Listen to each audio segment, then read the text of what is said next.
Assalamualaikum warahmatullahi wabarakatuh. Selamat siang anak-anakku sekalian. Ya, saya harap semuanya sehat walafiat dan tetap semangat mengikuti pembelajaran hari ini. Sebagaimana minggu lalu, saya sudah sampaikan materi yang kita pelajari pada hari ini adalah tentang benua dan samudra.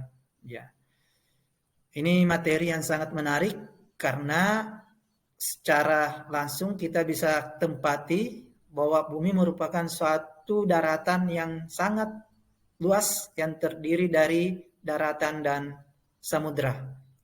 Nah, adapun pokok bahasan yang kita ingin bahas hari ini adalah menjelaskan kondisi geografis benua Asia dan benua lainnya, termasuk letak dan luas, iklim, geologi, rupa bumi, tata air, tanah, flora dan fauna melalui peta rupa bumi.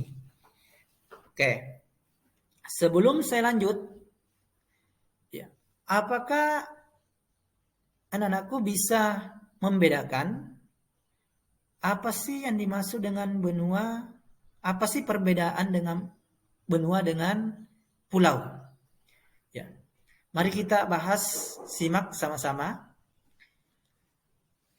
Benua adalah hamparan daratan yang sangat luas yang pada bagian tengahnya bersifat kering karena tidak mendapat pengaruh dari angin laut yang basah dan lembab. Ya. Sedangkan pulau adalah daratan yang relatif sempit yang dikelilingi oleh laut. Ya. Contoh, ya, Pulau Sulawesi, Pulau Kalimantan, Sumatera, dan lain-lain. Jadi perbedaannya hanya terletak pada luas atau sempitnya daratan tersebut.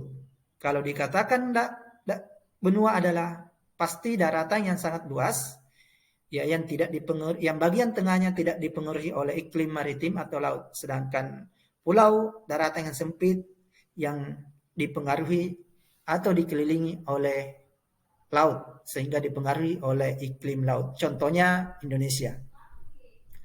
Oke, lanjut kepada samudra. Samudra adalah hamparan air asin mengelilingi daratan atau benua. Sedangkan laut adalah hamparan air asin yang relatif sempit.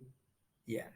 Contoh samudra Asia, samudra Hindia maksud saya, samudra Pasifik, ya, merupakan hamparan laut yang sangat luas atau disebut juga massa air asin yang sangat luas.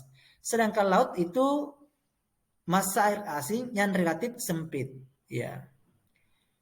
Ada juga, ya, selat, yaitu laut yang sempit yang memisahkan antara dua pulau. Saya kasih contoh selat Makassar misalnya, yaitu memisahkan antara pulau Sulawesi dengan Kalimantan. Oke. Baik. Bagaimana sih proses pembentukan benua? Sehingga kita kenal ada 6 benua di muka bumi ini. Oke. Menurut teori Alfred Wegener, bahwa pada mulanya daratan di muka bumi ini hanya satu, namanya Pangea. Itu kurang lebih dari 225 juta tahun yang lalu terbentuk. Kemudian, ya, berubah menjadi dua daratan yang besar, yaitu Laurasia dan Gondwana sekitar 135 juta tahun yang lalu. Kemudian berubah lagi menjadi beberapa daratan yang terbagi-bagi seperti Eurasia, Afrika, Amerika, Antartika, itu kurang lebih terjadi pada 65 juta tahun yang lalu. Dan hingga sampai sekarang kita kenal ada 6 daratan yang ada di muka bumi ini atau benua, yaitu benua Asia, benua Amerika, benua Eropa, Australia, Afrika, dan Antartika. Bagaimana sih keadaan luas atau perbandingan luas dari ke-6 benua tersebut? Mari kita simak tabelnya. Benua Asia merupakan benua terluas di dunia. Luasnya sekitar 44.493.000 km persegi atau 29,2% dari seluruh dunia. Kemudian benua Amerika dengan luas 42.292.000 atau 27,7% dari seluruh dunia. Walaupun ya ada buku juga Amerika itu dibagi tiga, benua Amerika bagi tiga, ada benua Amerika Utara, Tengah, dan Selatan. Kemudian yang ketiga Afrika, kurang lebih luasnya 30.970.000 km persegi atau 20,3% dari seluruh dunia.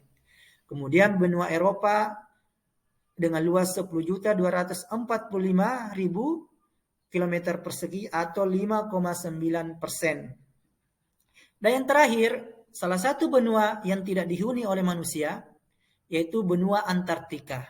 Ya, dikatakan juga benua karena dia merupakan suatu daratan cuma ditutupi oleh es yang